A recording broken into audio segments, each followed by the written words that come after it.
a couple of them that have been just introduced, and a Senate bill that Mark Bailey sponsored as well.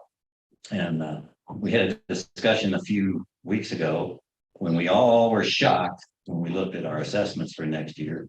I think that just about, I don't think anybody wasn't shocked from what I understand. I know there were a couple homes that evidently were built in 1850 and hadn't been improved, and they got a $35 increase. But anyway, so this is a very important meeting. What we're trying to do, or we've got a couple things. As a result of those bills, the topics we're going to discuss will be a description by the experts. We have Mark to describe the Senate Bill 108 here and the details. And it was signed into law last night. That's right. So it's real. It was passed unanimously by both houses. And as a result, that's probably why I didn't give it a second look and want to veto it, because it's an opportunity for us to work around this increase temporarily and try to get through, and he'll describe all that through these propositions to try to defeat those. We also have another distinguished guest, and that's the Elbert County Commissioner, Chris Richardson. And he is working along with the Advanced Colorado people to advance Colorado into a lawsuit against the governor and the people that put those ballots on those propositions on our ballot for this fall. A couple issues with those are they constitutional? You can't have two on the ballot at the same time as you hear. That's one issue. There's one that's sort of like a strong arm that says, good, you guys get to participate in the tax refunds without owning any property. That's Proposition HB. And I'll let Chris describe that in detail and what's wrong and what the lawsuit is doing. We also have Ann Barthrop here. Where's Ann? There she is in the back. Ann's got the honor here of helping us put together what we, as a result of this meeting, can do for some of the things later, like a petition that's notarized by all the able-bodied taxpayers to say we object to that, if you do object to it, to get that on the desk. And then we want to honor Stephanie Luck's request, and Stephanie was going to be here to say the things that I'm going to just tell you. She apologized she couldn't get here, but you heard her say it at the meeting at the Liberty Rocks when this was brought up. It's one thing to sit and say I don't like it and to write a letter or even a resolution or protest and not do anything about it. You know, physically we need to get some time on the floor and voice our opinion for 5 seconds. I think that's all they give you there in the floor. 5 seconds on the floor. Or put you out for, and you can point out that here a little later. So with that, with Ann, and get the petition to attach to what we may do as a resolution from not just from the county and the county commissioners, but maybe it's a resolution by the taxing districts within, the joint resolution here, but then get everybody to sign up to that. So we've got a lot of options to think about, and we've got time to deal with it because JD Henrich, again, JD said he was going to come, but he had more important things to do. They're collecting money right now, and they're getting protests on the things anyway. So, that's another option, by the way. You can try to protest this increase, but it's beyond JD's power to do anything about this proposed thing. And all he can do is follow the law. So I hope that he'd be here to discuss some of those things and questions, because some of you weren't at the last meeting where we did have Stephanie and I and JD talking, trying to field questions, and it was really worthwhile. So to kick this off, what I would like to do is stand and have Kevin Day do this in the Pledge of Allegiance, just because the reminder that we are so worshipful.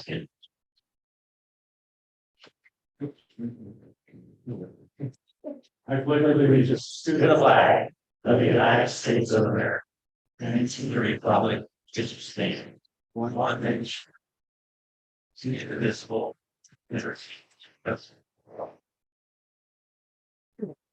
All right, you may have seen in your mailboxes, I did yesterday, the Advanced Colorado guys are putting out something that counters the other mail that you've gotten, which says you have an opportunity in November to vote for your own tax refund.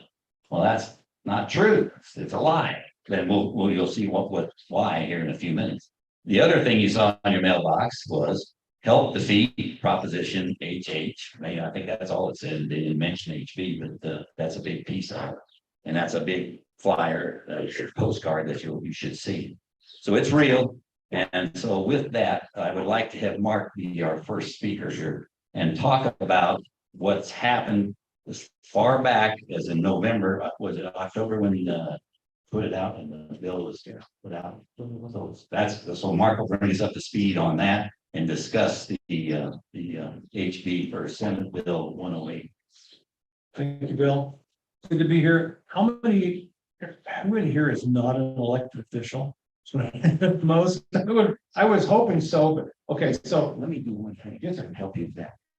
Let's do this just to see who's here. Yeah, we got the Custer County Commissioners, Tom Flower, Kevin Day, and we'll start over here. So Custer County, Town of Silvercliff, well, raise your hand. Buck Wenzel, and you've got, is Eileen coming? Also, we've got the town of Westcliff, and we got Kathy Rice, and we've got the town manager, and say your name again, because you're. It's all right, Caleb. Caleb. Yes, sir. There's a lot of Caleb's in the county, so several. That's all right. Anyway, Caleb's here representing them. Wet Mountain Fire over here. Say your name so everybody can hear you that you do. I'm John Tolson, Battalion Chief. Terry Munson, District Clerk. Yeah, that's it. Okay. We got the Wet Mountain Upper Arkansas Water Conservancy District. Mike Shields. And I think it is, Terry's not coming, but Terry wasn't able to make it. okay, we have Custer County Libraries here Amy Bauer. and, Terry Matthews. yep, and we've got also the Hospital District Bob Hilton. and Eric Keene. they're here. And then we have the Custer County, excuse me, the school. Jackie Crabtree, Superintendent. Teresa Kennedy, that's who I am, business manager. Round Mountain is here. Peggy Quinn, Assistant District Manager. Raise your hand. Peggy Quinn. That's it. And let's see, is that it? Did I leave anybody out? And we got some concerned citizens, and I'm glad to see the participation. Thank you, guys. and some familiar faces. Thank you for that. And thanks everybody for coming. I apologize for being a little late. A 2-hour drive, there's lots of opportunities for delay, and I took advantage of every one of them. Anyway, so let's start, with basics. And so, and forgive me for telling a lot of you what you already will know, but I think it's good for everyone's sake just to understand everything and how this all comes about. So how it all came about that we were all given that shock of a postcard or a notification of anywhere from 35 to 50 and maybe more sometimes across the state increase in our property valuations. So on June 30 of even numbered years is when the property valuations are pegged for across the state for 2 years. So June 30 of 2022, so just a year ago, we were at a historical high across the state in the value of property in the state of Colorado. And so that's when it got stuck. And that's the value for all property against which all the multipliers of property tax mills are calculated. That came about, and I was approached by Teller County Commissioner Eric Stone back in October of last year, and he said, "Hey, there's an avalanche coming, and that's going to be this property valuations are going to hit us, and going to hit us hard, and the whole state is going to be upset about this. I have an idea." He proposed this idea, which is Senate Bill 108, and the idea is to allow for taxing property tax authorities to take a vacation from some of the mills, because with this very high valuation, there's going to be a windfall of cash, windfall of revenue that if we just follow the typical formula of multiplying the mill times the property valuation, then there'll be a lot more money than what was budgeted, expected, even needed in most cases by the taxing authorities. So why not allow for those taxing authorities to not charge for every mill that they're authorized to charge for? That was the proposal. So that's what Proposition 108 does. I'm sorry, Senate Bill 108 does, along with one other issue. So if, as you're familiar with TABOR, Taxpayers' Bill of Rights, it requires that if we're to raise taxes on the people, then we have to go to the people and ask them for permission. So if a taxing authority takes a vacation from some of its mills, do they then have to go back and in a year or two when they turn it back on and ask for permission to turn that back on? So that is also covered in Senate Bill 108. So take vacation as you can, as you like, and you don't have to worry about turning it back on in a year or a couple of years when the property valuations normalize. So that's what 108 did. And as Bill pointed out, it passed unanimously. It passed unanimously 4 times. Passed unanimously out of the it might have been more than that. I think it might have gone to appropriations. I'm trying to recall, but out of the committee in the Senate got unanimous. On the floor of the Senate got unanimous. Committee in the House got unanimous, and floor of the House got unanimous votes. All along the way, did not receive a single no vote. So therefore, even though I think the governor is not real pleased with this, it's kind of a competitive concept to his Senate Bill 303. He vetoed one of my bills last week, and I have a Zoom call scheduled with him this afternoon where he's going to tell me that he's vetoing another one of my bills. I've been sweating this one out, but he did sign it, as Bill said. He signed it yesterday. So I'm giddy about this. This is now law. So you can exercise that. All of you taxing authorities can exercise this. Now, we'll also go back to, consider one other factor that got us into the situation we're in now, and that is the vacating of the dismissal of the Gallagher Amendment. If y'all remember that, Gallagher was problematic in the clash between Tabor and Gallagher. There was some issues that should have been worked out some time ago, because it's that those two have been together for quite some time. But a couple of years ago, there was a bipartisan effort, and regretfully, something I fought against, to get rid of the Gallagher Amendment and nothing else. The talk was, let's ask the folk to remove Gallagher Amendment because it's it was a constitutional amendment. And so it took the 55% of the vote of the people to do, which they did. But what it did was it maintained the percentage of taxation, property taxes, between business and in residences. Thank you. Yes. So once that went away, there was no longer that protection, and so we can just soar on up in all kinds of new taxation. What should have happened is we should have, certainly not too late, but we should have put in some kind of a cap that said, and that was the conversation back then, oh, don't worry, we'll also put in some kind of a cap so that property taxes don't rise up too high and shock the world and put some people out of their homes, as can happen. That hasn't happened. No one ever followed through on that. So we're in the situation we're in now. So I'm going to describe 3 bills. One I already covered, Senate Bill 108. All credit goes to Eric Stone, Commissioner of Teller County. But we pushed it through, gave good arguments. It was planned way in advance. It's only 3 pages long, and it had no amendments. And it was how things are supposed to be done. I introduced it as one of my first bills in January of this year, and it sailed through. Now, compare that to Senate Bill 303. What that does, that's like 58 pages long. It was probably written early this year, maybe late last year, but they held back and did not introduce it until 1 week before the end of the session. Why did they do that?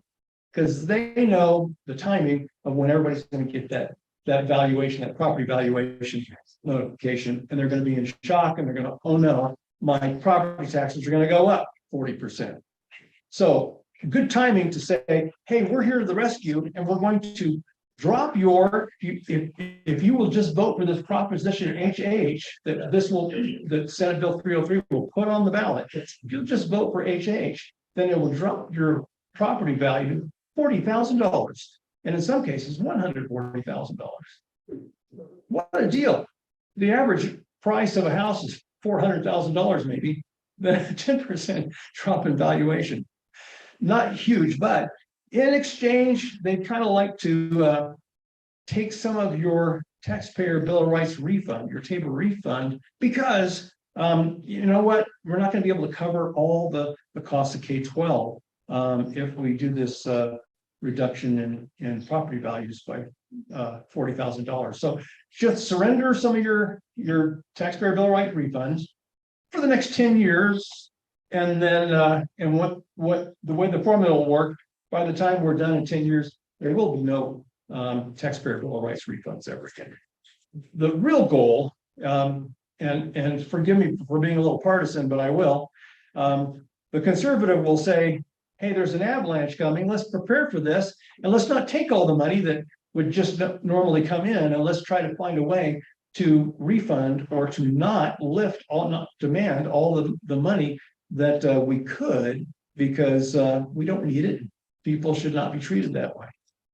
But the liberal will say, what an opportunity to get rid of Tabor.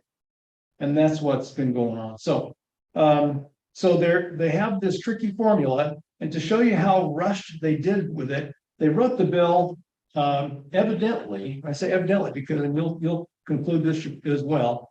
Early in the year, they put that together and they designated Proposition HH. So of course, when we get ballot measures, they get a designation, but they put right in statute, right in the law, that it would be named as Proposition HH that would go on this November's ballot. Well, when they finally passed the bill, when they finally introduced it months later and passed it, Secretary of State had already assigned another ballot measure as Proposition HH. So it wasn't even available. So I think they're going to force the other folks to change their designation to II or something, but because this is in statute, this says the law will be Proposition HH. So Secretary of State's group is not happy with them for that, but that just gives you an idea of how they kind of rushed it through. There were 9 amendments to the bill, and then having that kind of hiccup between. Well, God bless him for taking care of folks. Anyways, lastly, there was another measure, and I've forgotten what the House bill is, but this was introduced with 3 days left in the session. And that's the minimum that you need to pass a bill through both chambers, the House and the Senate. And so it was introduced on a Saturday. So they forced us to work on that following Sunday so that the vote could take place to get it through on Monday, which was May 8th, the last day of the session. 1, 2, 3, the last 3 days of the session. And that bill was to put another measure on the ballot that says, if you vote for this, then everyone will get the same Tabor refund, about $650. Now, why is that important? 2 reasons. One is there are 6 categories, 6 levels of refund in the Tabor formula for the taxes that you've been paying in for the year, and then you've been overcharged, and so you get the refund of the taxes that you've been paying. But for folks who have not been paying taxes at all, which is maybe half the people in the population, they would not normally receive a refund because they hadn't paid anything in.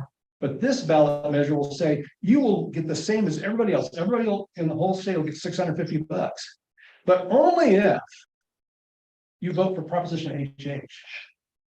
So it's a way to get folks to help pass their Proposition HH that helps them get rid of the Tabor refunds going forward. So I find it rather insidious myself to do it that way. And I made the statement so on the Senate floor. I got gavelled down for making such an accusation, such a terrible accusation, and accusing folks of doing what they're doing. But that's how it is.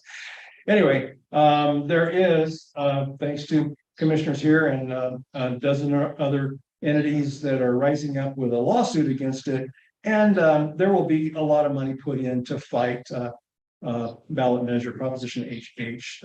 I think we can defeat that, and I sure hope we do, because it's just trying to give us that temporary carrot with a big smack in the behind in the ensuing years. Taxpayer Bill of Rights has really kept this state sound, fiscally sound for 20 some odd years, and so for it to get kicked aside and just bust open the dollar doors is just a really poor idea. So I hope we all make the wise decision, defeat HH and the companion bill, and let's take advantage of 108. Don't go anywhere.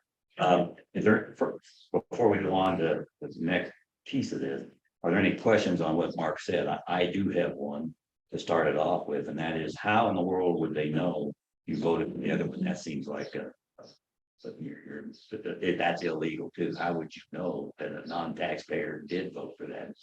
So they don't, I'm sorry that I wasn't clear on that. It's not individually. It's if that one bill passes, yeah, and I don't know what designation it's gonna be, but ballot measure Z, whatever that is, if it passes, then it will only go into effect if Proposition HH also Majority passes. forces it, so everybody gets. That's right. Okay. So it's yes. And very keen, Very. West Custer County Hospital District, where we have two enterprises. One is the Custer County Health Center Clinic, and the other is Custer County EMS. I followed your bill from day one. Didn't have any support till near the end of the session, when I think they were afraid that 303 wouldn't make it, and the legislature was scared to death to come home with nothing done about taxes. All right, so I don't see that it had a lot of support originally. My concern, though, politics be what it is. It claims that if you dial back your mill levy, that then automatically the next year it can just pop back up. All right, where is your court history that proves that? Because it smells an awful lot like a Trojan horse, where once it's down, you can't ever bring it back up without going back to the voters. And I don't see any history that says, or any proof in the courts that says that's already taken care of. Appreciate the question. So I have a two-part answer to that. One is Bob Campbell, who is he is in Teller County, also came and testified. He's a county commissioner, but he's also a former treasurer for Teller County. He testified that the language that we had in there, and in fact, that was I aired earlier. We did make an amendment to ensure that because Bob was all over making that amendment. If the amendment was how long that this would pop right back up, and so you're right. It was and you reminded me of it.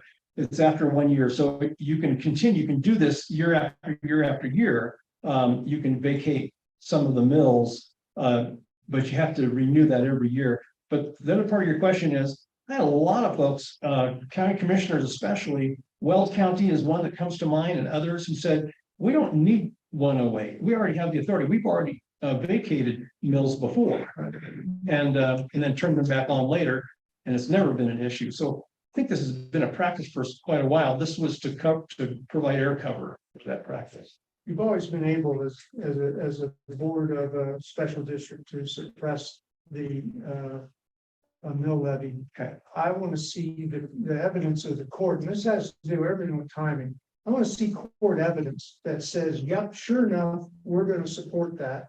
Otherwise, you're asking boards of special districts who serve the public to gamble with the public's money. I ain't going to do it. Okay, thank you. That's we had not thought to involve the judicial branch in, but you know what? I will do this. I will ask them. I've not done this before, but I've seen my colleagues do this before. Go get an opinion from them, just from the judicial branch. So I'll do that. I'll go ask them. Hey, are you guys gonna? What would be your opinion if this came before you, if it were challenged? how would you likely rule, I think is the kind of how the question is. So let me get back with you on that. I'll do that. I think that's a good challenge, good assurance. And especially if people are holding back. Frank, was there any other question? Then if not, let me just close with, all our constituents are in shock, right? We would be, you guys would be such heroes to them if you pursued a way to not require all of that money coming out of their pockets. Some of them it's going to be really painful, really tough for them. So as much as we can, as much as we can surrender that, as much as we can put a spreadsheet together that says, hey, this district can not levy these mills, and this one can, and let's try to get it to where it's a speed bump and not a cliff that they run into. So yes, sir.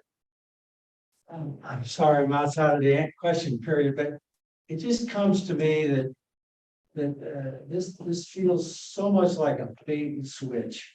It feels like the legislature has hammered us with these valuations that have gone back up, and is now saying if you don't vote for HH,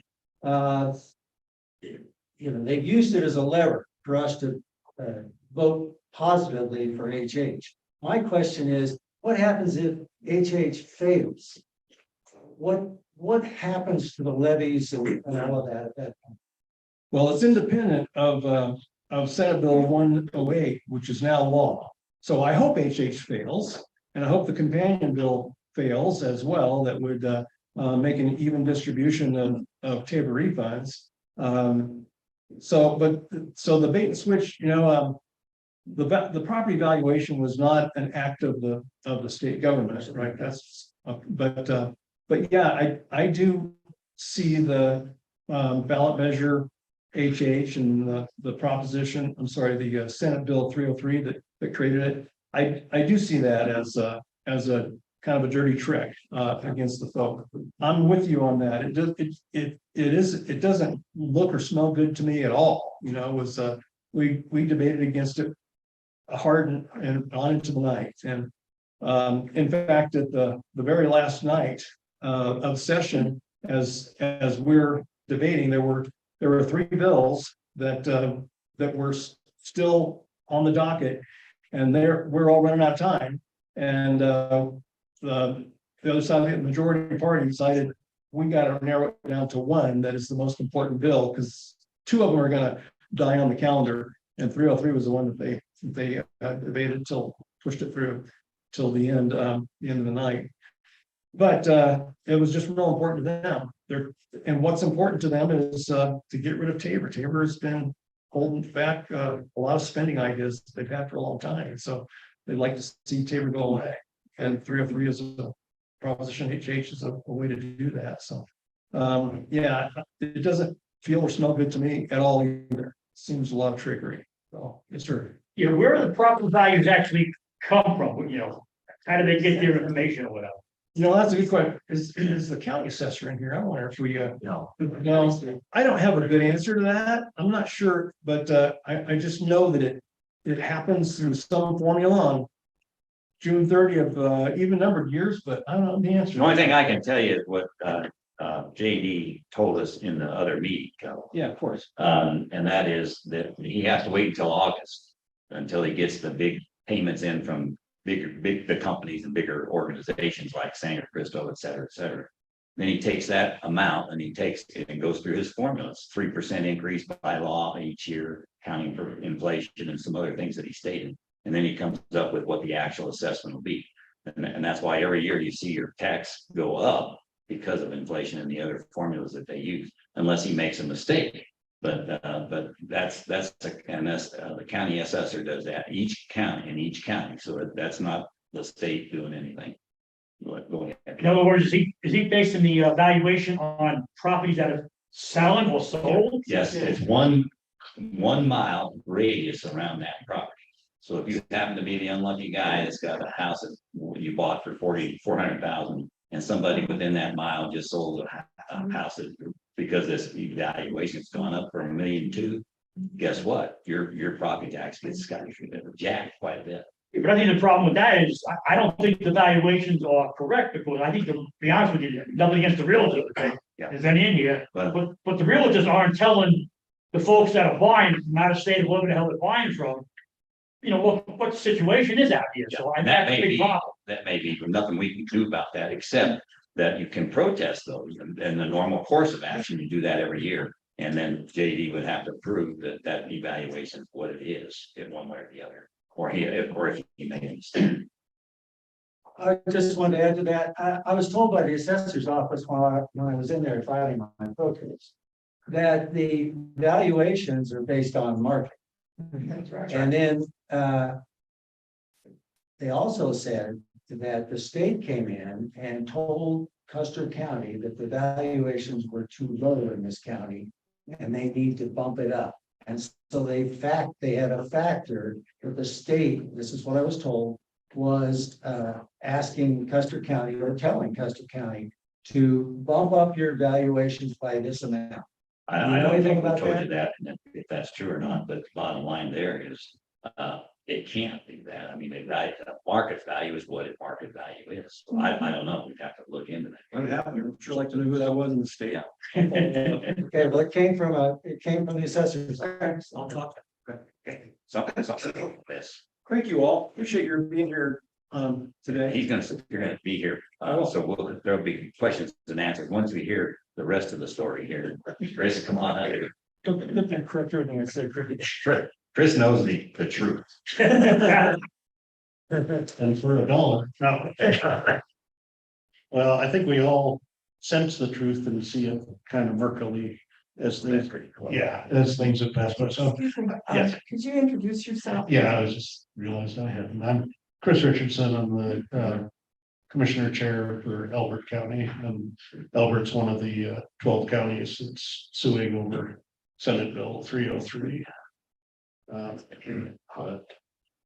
And sir, I just wanted to briefly, from the hospital district, you'd asked about 108. Many of us have been looking and waiting patiently and impatiently for the governor's action on it, because we do believe it does give that flexibility to float. And buried within 303 is still a requirement for taxing entities to look at the inflation over the current year, make a decision whether they're going to set their mill levy at only inflation or publicly decide to go above inflation. So even 303 recognizes that there's got to be some movement or ability to move mill levies. I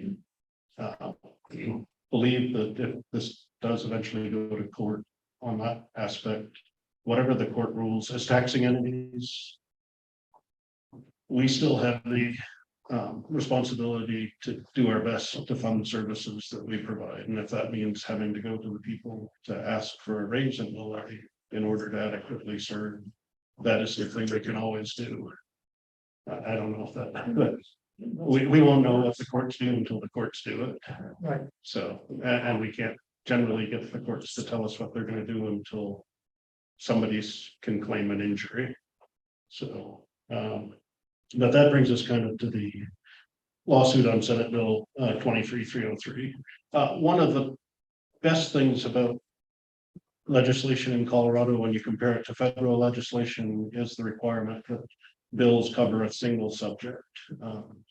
You know, there aren't legislators that are having to make deals with the devil that, you know, I'll vote for it because this part of it is good for my folks, even though I know this part is bad and it's 51% better than 49% worse. And there's 2 or 3 things going on in a bill. It single subject and it has to fit under the title of the bill. So ideally you can look at the title of the bill. And doing this for about 9 years now between school board and county commissioner. And this is the first time this year that I've also seen they have what's called a short title, which for 303 is just reduce property taxes and voter approved revenue change. That's the short, you know, man on the street title that they use. The actual title is 17 lines long. I mean, it's almost as long as Senate Bill 108. just in the title. And I kind of was taught as a kid that, you know, the more you say, the more they have a chance of actually screwing something up. So I think a 17-page title opens itself up tremendously to multiple subjects. And lawsuits are generally boring and everything's in the details. So it is a bad bill. It's a bait and switch. It is trying to get people to vote away Tabor. When Tabor was put into place, I think about 80% of the state's budget was capped by Tabor. We're down to about 20% now. Yeah, and between new enterprises and other things that have taken place, Proposition C in the past. So they're asking our citizens to vote away about 10 billion in Tabor refunds or lower tax collections for about 400 million in property tax relief. So it's one of those things where the ends doesn't justify the means, and the ends of this aren't good either. So, but what Advanced Colorado with the counties and Highlands Ranch Metro District are specifically suing over is the single subject, single title issue. So, the bill, as I said, it's short title of reducing property taxes and voter approved mill levy change, but it provides a very small assessment rate reduction, a fraction of a percent. It allows portability of the senior homestead exemption, which I think is a wonderful thing, but that only passes if HH passes, and it could have been or should have been a separate bill. It funds schools, which is really, I believe, one of its two great purposes. And in the state, the biggest three portions of the state budget are backfill to local school districts, roads, and health and human services. The less that's collected locally, the more the state backfills. So they don't really want to see a huge assessment rate reduction, because that just means the state has to backfill more. They want to be able to fund schools through the 1% increase in the Tabor cap in order to free up money to do other things. So to grow government in general. So then the funding, as I said, the funding for the schools comes from a Tabor cap rise, and then it provides for a new program that gives renter relief, which really has nothing to do with property taxes, because you're setting up a program to give relief that may be beneficial, may even be needed, but it doesn't fit under property tax relief. So we've identified what we think are 4 to perhaps 5 different subjects that have been tackled in the one bill. In current status, as I said, there's 12 counties, and we purposely kind of scattered how we entered the lawsuit. All 12 counties sued as counties, and then individual commissioners. In our case, we sued as individual commissioners. Other counties sued as individual taxpayers, others as individual voters, just out of concern that as they looked at standing before the courts, that we might not have it as a county because counties are political subdivisions of the state, and we're concerned that we just get knocked out saying, hey, it's interesting, but you can't sue yourselves. You're just part of the state. You can't sue. Surprisingly, none of that was challenged, which might be good in the future for future issues, that they've set a precedent that the state didn't seem to be concerned they were being sued by counties or by commissioners or by taxpayers or by voters. So standing kind of survives, but we've have heard back, and doesn't surprise me, is that their initial response is it's all one subject, and it's just incredibly complicated, so it just has to be long. As we've heard, a 3-page bill doesn't have to be complicated. This one's 48 pages long, and it'll take 10 years to figure out what the true impacts are, and that's what's being passed around. We do hope that this challenge prevails. If it doesn't prevail on there's 2 pieces to the challenge. Actually, one is the legislation itself over the single subject and title. The second is actually the ballot language itself attempts to pull together 2 things that are dissimilar. It provides for the property tax reduction, which is a popular thing.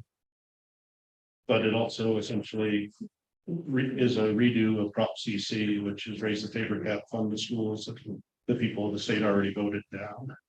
And in the past, the Supreme Court has ruled more than once that you can't join something unpopular with something popular just to try to get something that's similar to the single subject. That's I think probably most recently, if you might be familiar with Prop 16 or the PAWS Act, the Prevention of Sexual Abuse for Animals. Kind of, that was another one that the courts denied because it introduced multiple subjects into the bill.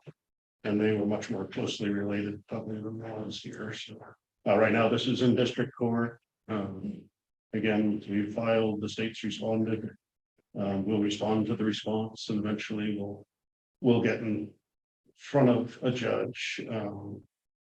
This will move relatively quickly because if this is overturned or if the ruling is that the bill is okay, but the language of the ballot measure is wrong, there might be a requirement for a special session to be called. That's all got to be done and finished by early August, so ballots can be cleaned up. But we'll keep pursuing this. We'd still welcome more taxing entities on the lawsuit. It's being funded by Advanced Colorado. They've got a fairly boilerplate. We can cover all expenses. Please add your name. I do think there's room for a lot more people to protest this. As this continues, I think the discussion of Prop HH and the bill itself, it's a bad bill. If you're against HH or 303, it's not because you're against property tax relief. It's just doesn't really provide property tax relief, and what little it does in the wrong way. I mean, the discussion earlier about, our property taxes are pretty much based on three components. It's the market value that the assessor discovers. I mean, there's some wiggle room around there, but essentially the market is the market. We can't change that by law or by wishing things away. The state legislature sets assessment rates. What that you apply to that market value. This again, tiny reduction in assessment rate. And then there's the mill levies. And that's what we set. Local property taxes fund local services. And to me, this is really our realm. If it wasn't for this backfill to the schools, the state wouldn't put on the state budget without that backfill to the schools. So that's kind of where we're at. Happy to take any questions. I said lawsuits usually aren't terribly exciting. And we're in the details, not even the feelings and things, but yeah. Yes, Ellen Glover, Wet Mountain Tribune. How are struggling counties like Custer County expected to cut mill levies and then survive? And all that's what was the average increase in property value? About 40%. So 40%. So I'm answering your question. Here's the moment. So Elbert County's was about 35. It ranges geographically from about 20 to 45%. As a county, we've struggled through a long period of time. We had the kind of the Great Recession. We're very residential heavy. 93% of our property tax base is residential. It wasn't until 18 that our revenues came back to what they had been in 2010. It wasn't until 2020 that we caught up with inflation. So, but we don't need a 35% tax increase to fund our operations. That could have included some of the commercial stuff, I think 33 to 40% hit in Custer County. So, like most things government, when people talk about cuts, we're talking about reductions to the increase. I don't see us in our county. I don't see us taking a zero increase, but we're not going to take 45. We're going to budget very carefully towards our needs. Gallagher and Tabor over the years have made it a struggle for lots of folks to set budgets, but we've generally been budgeting to our revenue. With Gallagher gone and his increases, we've got to get back to doing what's right, which is building a budget that's constrained, that meets our needs, but doesn't have any fluff. and then figuring out how to resource it. Again, I don't think, in our case, we need a 35% increase in our resources, so. Mayor Wenzel can help on this because you're kind of strapped mill levy, right? So. Yeah, we're struggling, you know that. We've got 15.2 square miles. We have around 800 residents. We've been in a housing boom until the sewer moratorium went into place. We only receive about $26,000 a year in mill levies. If we have very sparse retail. Too much for that. Yeah. If we didn't have any retail, we could not run our government off on what we get on mill levies. And the last time that the town of Silver Cliff adjusted their mill levies, they decreased it in 1985, and it's remained consistent for that. You have probably the same issue. Yeah. Similar. Yeah. Sir. Actually, JD Hendrick is a neighbor of mine, and so his tax went up same as mine. Yeah.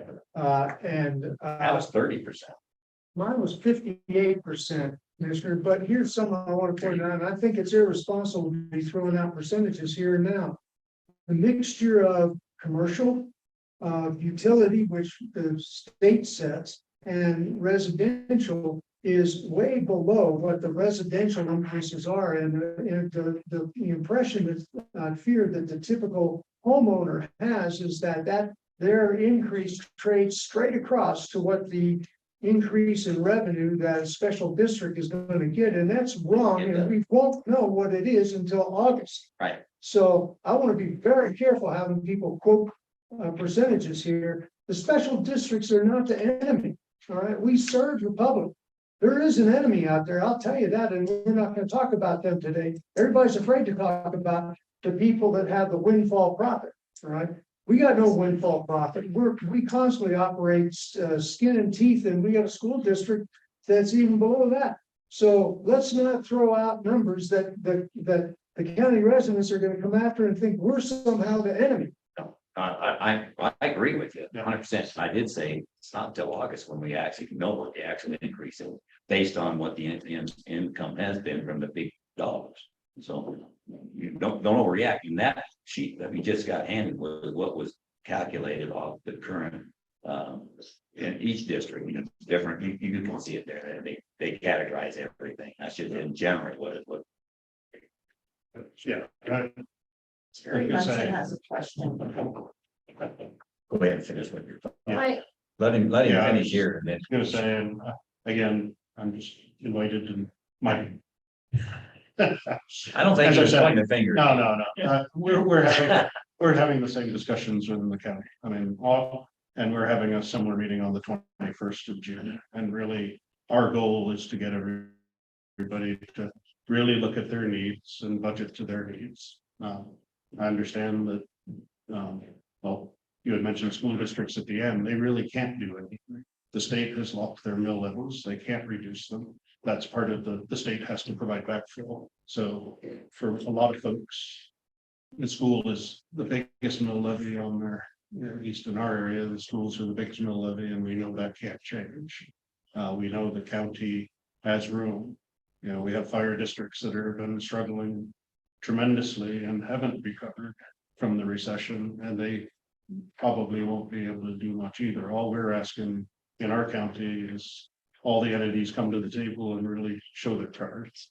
And, you know, if you need the money in order to provide the services, because that's what you exist for, then take the money. If you, yeah, but we're government and we shouldn't be taking a dime more than we need at people's pockets because they need it too. That's kind of the position. Why did you have it? No, it was terrible. I had a Oh, question. Jerry. And I don't know who it's directed to, and it might be a two-part question. The first question is there any way, because we have a residential rate and a commercial rate, is there any way to establish two separate residential rates, first of all? And if so, everybody lives here, everybody in this room lives here for full time and knows where I'm going. is it possible and how would you go about doing it? I mean, that seems like a big hill to climb, but a huge solution if it were possible and if it were feasible. This is probably the senator's area, but the assessment rates and the categories are set legislatively, so nothing will change before January. I appreciate I don't understand the concept, evidently it's the conversation been going on, but, can you define what the two categories would be? There would be two residential categories. Yeah. One is for Second. primary resident. This is my only home, and this is the only home. You have 2, 3, 4 different homes, and you come here twice a year and buy a $3 million house and screw the rest of the people in the room. You have a larger assessment rate. That's right. I see. Yeah, that could be a state bill. We I could get it. consider it. So Terry, that won't happen this year. Happen overnight, but if it's something worth pursuing and entertaining for the future, that would make sense, and is it feasible? It certainly is worth a conversation. Let's consider it. So let's talk about that. Okay. All right. That's not. It's wireless now. Yeah. But unless there's any questions specifically to the lawsuit, I'd really like to. Okay, they got it. There's several. Yeah. Terry, you wait a second. Library next, then Tom. I get a plus. Lawsuits generally cost money. Yeah. What's this gonna cost and who's paying for it? Advanced Colorado is actually, And Paying the who is- bill and who is providing. Advanced Colorado. it's a lobbying organization that generally focuses on tax policy in this state. So they were considering a ballot measure of their own that would cap increases of property taxes year over year at 3%. They've withdrawn that in order to put their effort against fighting 303 and HH and preserving. So Advanced Colorado is paying for the lawsuit costs. Yes. Yeah. I'll defer to Ms. Terry, go ahead. Go ahead, Terry. So the loss, there's no costs to the counties for the lawsuit. No, there is not. So is Custer County getting in on? the We lawsuit? missed it by 20 minutes. They filed it when we were talking to them, and when we didn't have time to discuss whether we wanted to participate in it yet as a board, as a county.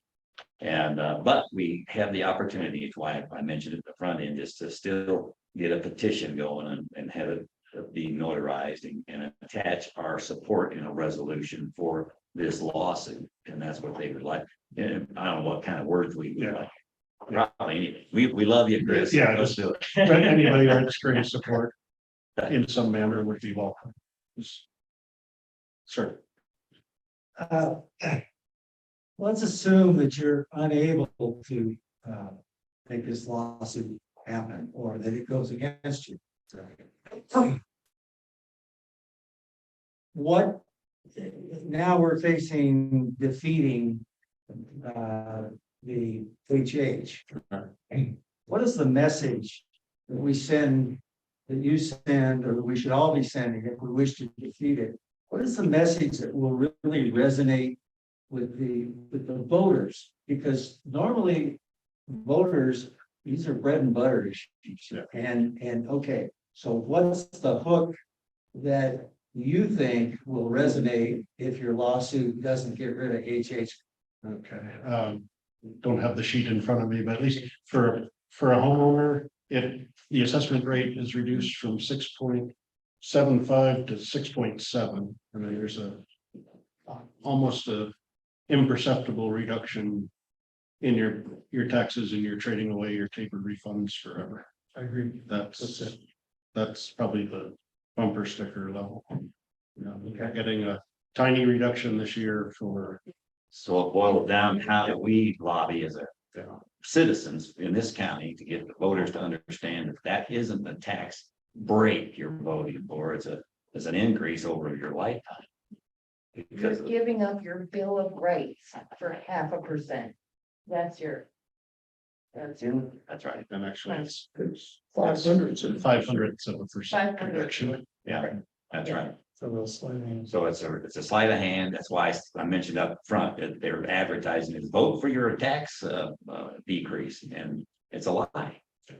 Yeah, I mean, it was kind of disappointing, but not surprising. The governor's kind of response in the media to the lawsuit was, I hope the plaintiffs withdraw their suit, so and don't stand in the way of property tax relief. Yes, it makes it sound like. All we're doing is asking a question of the courts. And we think we can do property tax relief through 108 and our local mill levies. And if the courts rule, at the very least, the question HH that's proposed needs to be, we're hoping at the very least that the courts say that it's misleading and needs to be rewritten. And there's been some proposals on how it should be rewritten. Because it just says out of excess, shall property tax relief be funded out of excess state funds. It doesn't really say your money, your tax refund. So make sure it's clear. Is there time if that were the case, that you could rewrite and get on this ballot? Probably not. Right? Or would It would require the governor calling a special session, so. Yeah. Either It could happen. if the courts rule against it, it just goes away, or the governor has to take action to call. Good news is there's seven, would you say 7 issues that they, I think there's at least 5. at least 5, so If they that's find, a lot of them to if find. they find all 2, five. that's enough. I really think it's critical, and Chris and you guys are stepping up to taking advantage of 108. Just got signed into law yesterday. If we show the people our care of what they're facing, and we're trying to respond to that, head that off before it smacks them in their next tax bill in January. They'll be good, they'll be appreciative and instead of angry. Mr. Mayor. Just call me both, Chris. Okay. So Commissioner Flower was good enough to share with me some numbers through his budget office, the county's budget office. This is how bad our mill levy is, how low it is. So normally we get 26,000 a year, a 40% increase. If we're going to talk about percentages, is going to net us another $3,000. But anyway, Like most of us here need to take this information back to our boards. The board's gonna have to discuss it, approve it, deny it, or whatever. So what would the means be in which to, how did Elbert County do it? I know I can reach out to CNL, but how did you do it to notify your assessor that you want to take a vacation? You do that by resolution? Or what? Yeah, it would, in our case, it would be the resolution we use to set our annual mill levies. We accept that. And it's Same process. Did You you just put have never changed ours. And it seems kind of rote that every year, yeah, pretty So you much just did it set the same yearly? numbers other than a little bit of rebate. Did you just do it yearly or? Yeah, we've annually as part of the budget process, and I think all the assessors and treasurers, every taxing entity has to send their board's mill levy certification forward, so they know how much to collect. But in terms of, I guess this all did begin with statewide with the reduction, with the elimination of Gallagher, and that had been recognized. I think everything we do in public policy is picking the least worst option. And Gallagher was the least worst for a long time, but it would have crippled statewide. They were looking at, had Gallagher been in place, this probably would have reduced from the 6.7 level to about 5%. So you would have seen a real loss that probably would have required going to your voters to say, we need a mill levy increase just to capture what we once had. And we truly have gotten out of that habit, I think, of justifying the services we provide to our citizens, because we struggle within Gallagher and Tabor to figure out how to fund what we're doing. Only when it's becomes crippling do we go to our voters. So I do think this opens up kind of the reverse in a lot of cases for a lot of us to showing that we're actually looking hard at keeping our costs down and then applying, because the mill levy that brings us the revenue we need versus trying to shoehorn everything under the current mill levies. Thank you. I got a question and then I'd like to follow it up with a comment. Um. If I understand, and I have not read the lawsuit, but the context of that really is you're challenging the subdivision. Yeah. Correct, that's correct. There's nothing Yeah, else. I mean, you really can't go to court with this is a bad idea. That's what we're going to people. With the courts. And then my comment is, dealing with 108. The act says that it has to be done on an annual basis, can't be done 3 or 5 years out. And I think the important thing here is in the title, a temporary reduction, right? It's a Band-Aid to this problem. It is not a solution. Pay now or pay later. And I think I'm oversimplifying it a little, Senator, but I think 108 is taking the approach of, well, we'll just pay it later. We're gonna kick the can down the road.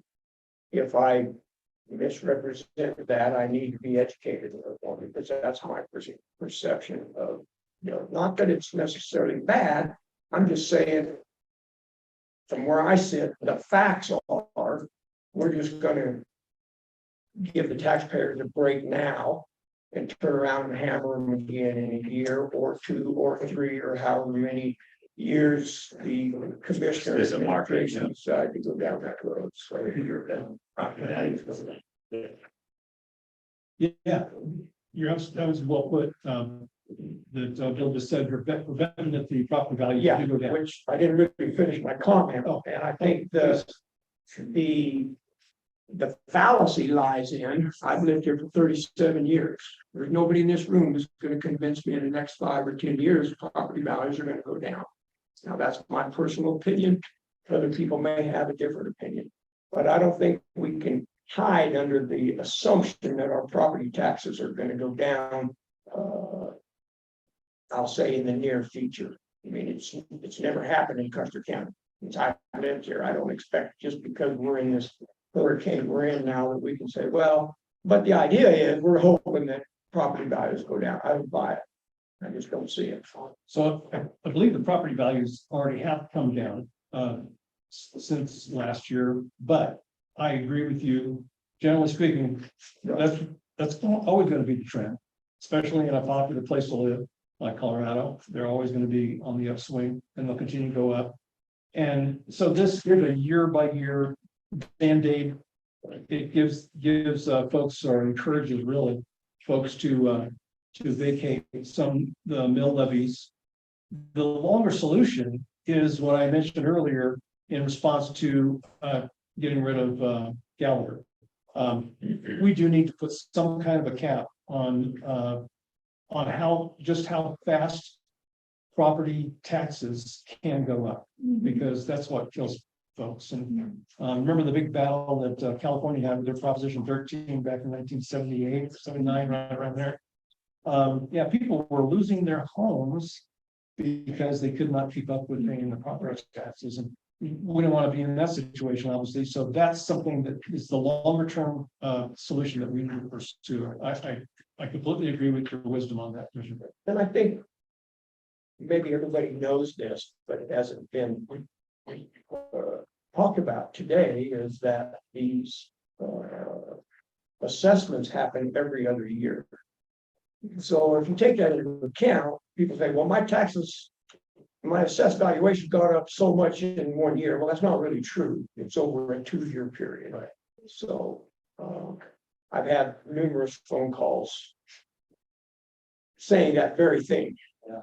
I can't handle this kind of assessed value increase every year. Well, I'm not making excuses. I'm just saying the facts are you don't.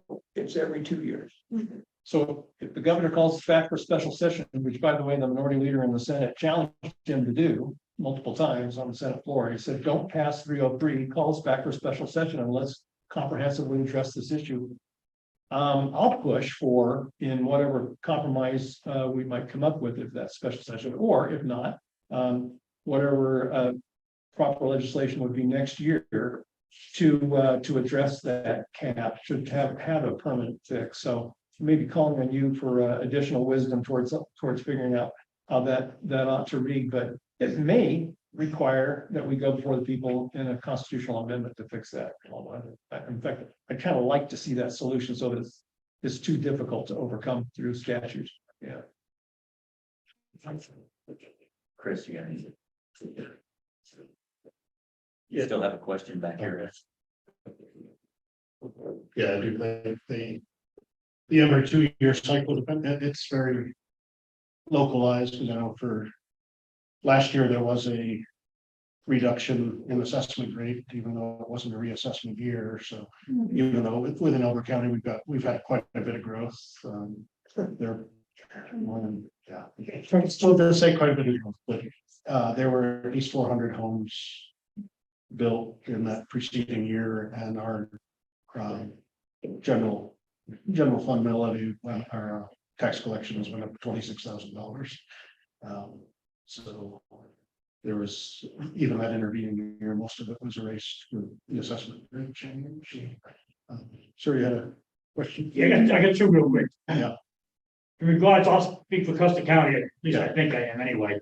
The majority of people out here are retired and fixed income people is the first problem. So how is that gonna affect them?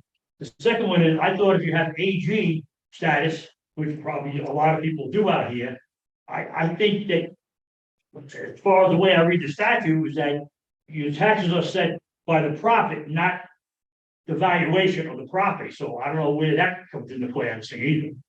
Yeah, and I guess the chart shows a lot of different property classes, but you're right, for ag properties, it's based on production value, not market value.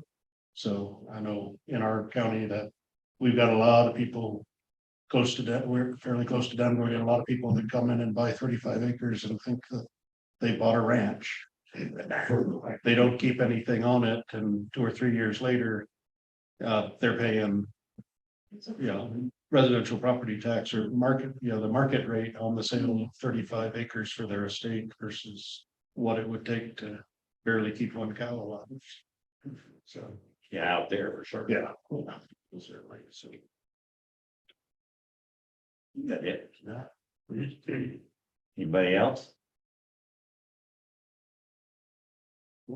I thank Chris and Mark both. Thank you. Great. This is very timely, and these are the guys that are right in the middle of the action that you're going to read about and hopefully participate in. Next step for us as a community would be to go back to your tax district. There's, like you've heard, school districts kind of strapped in lock, I should say. The other districts have options. Towns have options. And then, but then that doesn't mean you can't support the general protest or the issue that we have to defeat these two bills. Because if they don't get defeated, you got 108.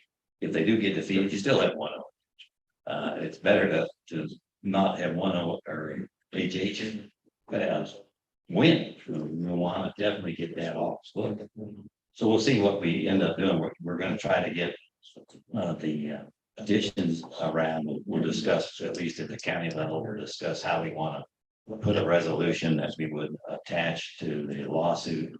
And there are a lot of counties that are doing that since it would have been nice to have 62 counties. I guess there's 64 counties total in the state, and there's about 4 of them that run the state, right? So the other 60 counties ought to sign the protest and say, we don't agree with this proposition. Be nice to have that. Right now, I know there's about 10 other counties, and when I was polling at the CCI, gonna write resolutions to support this lawsuit as just a friend to the amendment there. That's the process. So we'll see how that goes. You're not going to get a new assessment until we've got until August to understand what the impact's going to be, and that's when our budget season is in October for us to start working what the county's going to do. And I assume each of the taxing districts will be looking at the same thing. We'll have a little more information to use to try to adjust the levy. We'd be fools not to adjust, even if it's a temporary Band-Aid, in my view. We need to do our best to keep the cost as low as we can for the citizens. And then hope that we get a long-term solution. So, any other questions or points to make from anybody?